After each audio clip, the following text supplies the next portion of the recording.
الحمد للہ وکفا وسلام علی عبادہ الذین اصطفیٰ اما بعد۔ حضرات محترم، یہ ضروریات دین کورس کا سبق نمبر 84 ہے۔ اس کا موضوع ہے سیرت خلفائے راشدین۔ یہ اس موضوع کا دوسرا حصہ ہے۔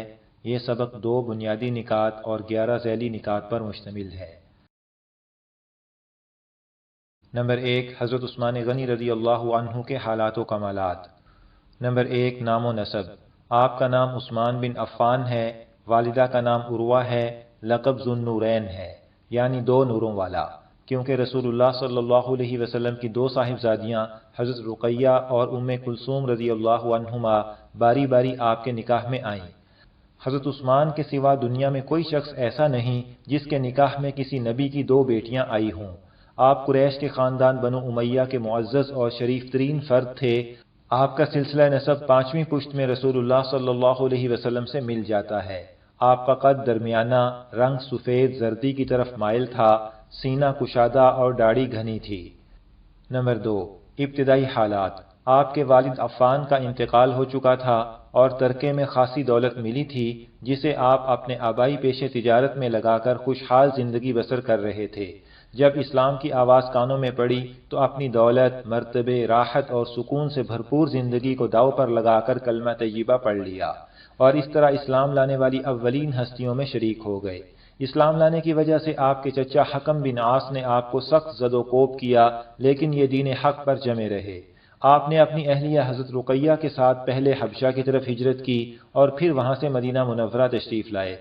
صلح حدیبیہ کے موقع پر رسول اللہ صلی اللہ علیہ وسلم نے حضرت عثمان غنی رضی اللہ عنہ کو اپنا سفیر بنا کر قریش کی طرف بھیجا، اور جب آپ کے شہید ہو جانے کی افواہ پھیلی تو آپ صلی اللہ علیہ وسلم نے حضرات صحابہ کرام سے موت کی بیعت لی، حضرت عثمان کے خون کا بدلہ لینے کے لیے۔ اسے بیعت رضوان کہتے ہیں، کیونکہ اس بیعت میں شریک ہونے والوں کو اللہ تعالیٰ نے اپنی رضامندی کا پروانہ دیا۔ نمبر 3، مسند خلافت پر۔ حضرت عمر رضی اللہ عنہ نے اپنی شہادت کے قریب خلافت کے لیے 6 صحابہ کے نام بتائے تھے کہ ان میں سے کسی کو خلیفہ منتخب کر لیا جائے، چنانچہ حضرت عثمان کا انتخاب ہوا۔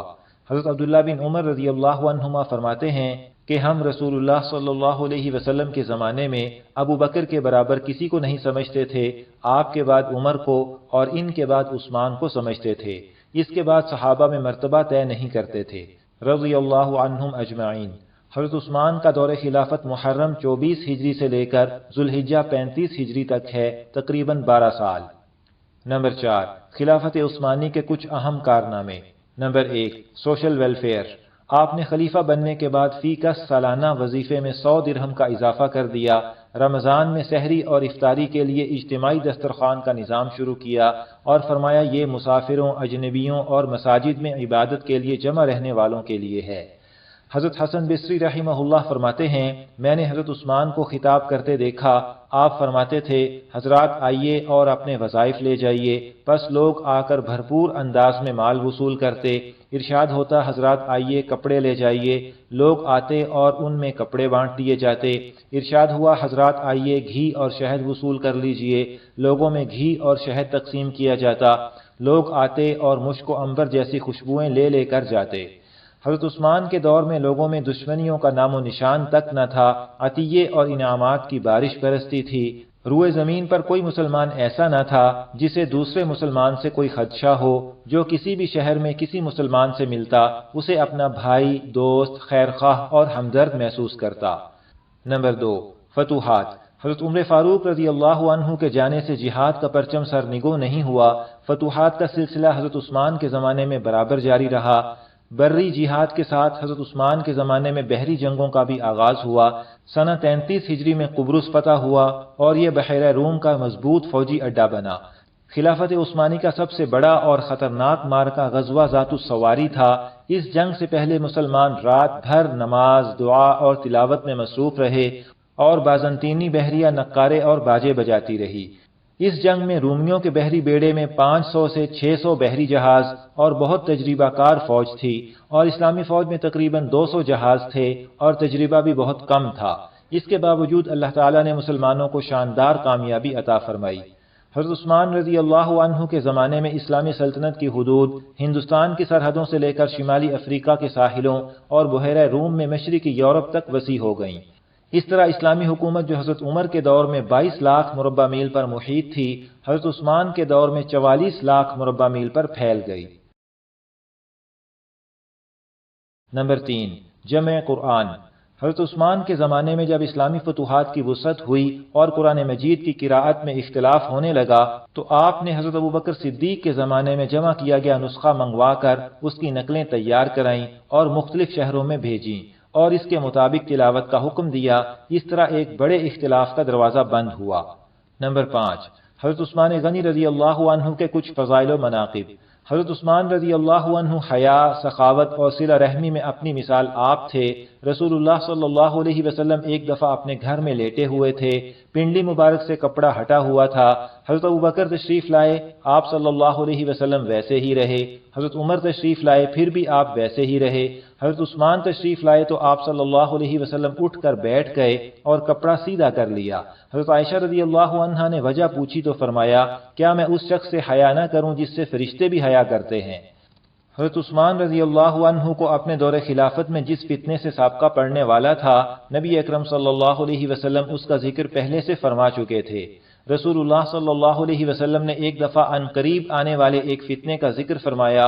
پاس سے حضرت عثمان گزرے تو فرمایا، یہ اور ان کے ساتھی اس دن حق اور ہدایت پر ہوں گے۔ نبی اکرم صلی اللہ علیہ وسلم نے حضرت عثمان رضی اللہ عنہ سے فرمایا تھا، عثمان امید ہے اللہ تعالیٰ تجھے ایک قمیص پہنائیں گے، اگر منافق یہ چاہیں کہ تو وہ اتار دے تو نہ اتارنا، یہاں تک کہ مجھ سے آ ملو۔ آپ صلی اللہ علیہ وسلم نے 3 بار یہ فرمایا۔ غزوہ تبوک کے موقع پر حضرت عثمان رضی اللہ عنہ نے جب 1000 دینار آپ صلی اللہ علیہ وسلم کی خدمت میں پیش کیے تو آپ صلی اللہ علیہ وسلم نے 2 بار فرمایا، ما ضر عثمان ما عمل بعد اليوم، آج کے بعد عثمان کا کوئی عمل انہیں نقصان نہیں پہنچائے گا۔ نمبر 6، شہادت۔ حضرات محترم، مسلمانوں کی ترقی اور خوشحالی کا جو منظر رسول اللہ صلی اللہ علیہ وسلم کے زمانے سے شروع ہوا وہ خلافت صدیقی، فاروقی اور خلافت عثمانی کے 11 سالوں تک یوں ہی برقرار رہا۔ ہر طرف امن و امان تھا، عوام خوشحال تھے، حکام دیانتدار تھے، امت متحد تھی، کہیں کوئی ہنگامہ نہ تھا۔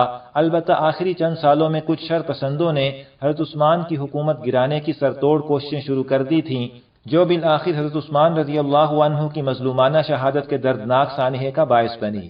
18 ذی الحجہ 35 ہجری کو غروب آفتاب سے ذرا پہلے آپ کی شہادت ہوئی۔ اس مختصر درس میں شہادت عثمان کی تفصیلات بیان نہیں ہو سکتیں۔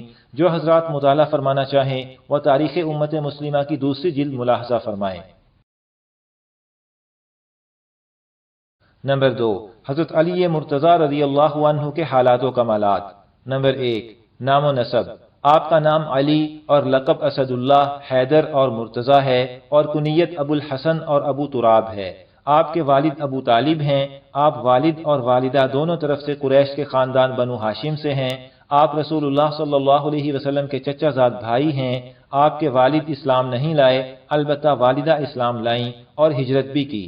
بچپن ہی سے نبی اکرم صلی اللہ علیہ وسلم کے ساتھ رہے، بلکہ آپ صلی اللہ علیہ وسلم کی آغوش محبت میں پرورش پائی۔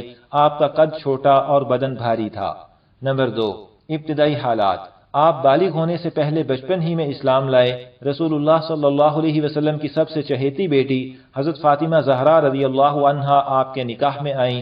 صحابہ کرام میں اعلیٰ درجے کے فصیح و بلیغ اور خطیب سمجھے جاتے تھے اور شجاعت اور بہادری میں سب سے زیادہ مانے جاتے تھے۔ حضرت فاطمہ رضی اللہ عنہا کی زندگی میں آپ نے اور نکاح نہیں کیا، ان کے بعد دوسرے نکاح کیے۔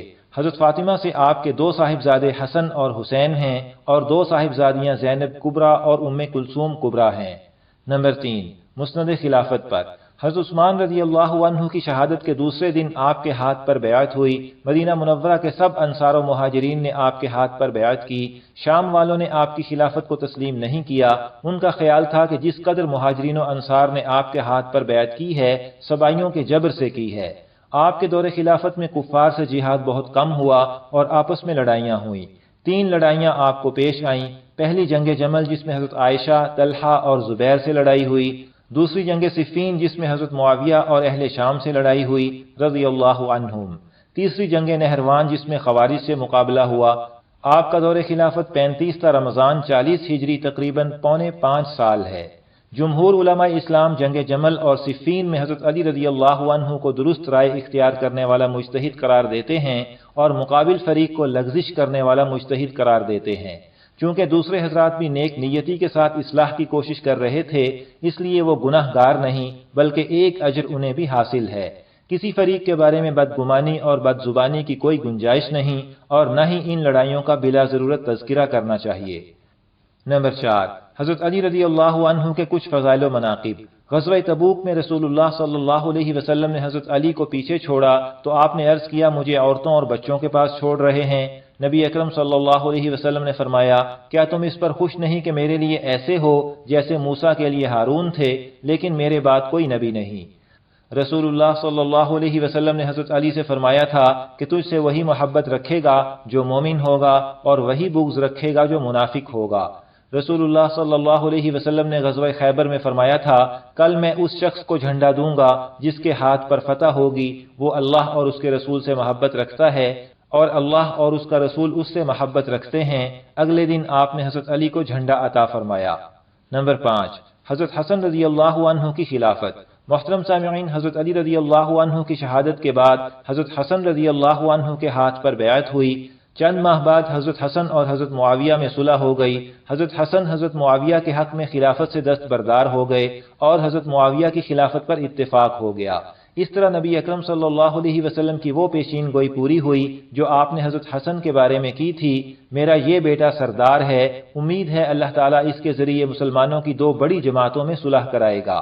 حضرت حسن رضی اللہ عنہ کا دور خلافت اگرچہ مختصر رہا مگر امت پر ان کا یہ احسان ہمیشہ باقی رہے گا کہ انہوں نے بے مثال ایثار اور غیر معمولی حکمت و تدبر کا مظاہرہ کرتے ہوئے امت کو اتحاد کی راہ پر ڈال دیا۔ انہوں نے ایسی قربانی دی جس پر مسلمانوں کی تاریخ کو ناز رہے گا۔ حضرت معاویہ رضی اللہ عنہ عمر بھر حسنین کریمین کی خدمت اور اعزاز و اکرام فرماتے رہے۔ ایک بار ان دونوں حضرات سے فرمایا میں آپ کو ایسا تحفہ دوں گا جو اس سے پہلے کسی نے کسی کو نہ دیا ہوگا۔ پھر انہیں 2 لاکھ درہم دیے۔ تحفے دینے کا یہ سلسلہ آخر تک جاری رہا اور یہ دونوں حضرات تحفے قبول کرتے رہے۔ سیرت خلفائے راشدین کے موضوع پر مزید تفصیل پڑھنا چاہیں تو اسکرین پر دکھائی گئی کتابیں مطالعہ فرمائیں۔ یہاں پر ضروریات دین کورس کا سبق نمبر 84 مکمل ہوا۔ انشاءاللہ تعالی سبق نمبر 85 کا موضوع ہوگا اسلامی لباس اور حلیے کی اہمیت اور ضرورت۔ اللہ تعالیٰ سے دعا ہے کہ ہمیں خلفائے راشدین کی محبت عطا فرمائیں، آمین۔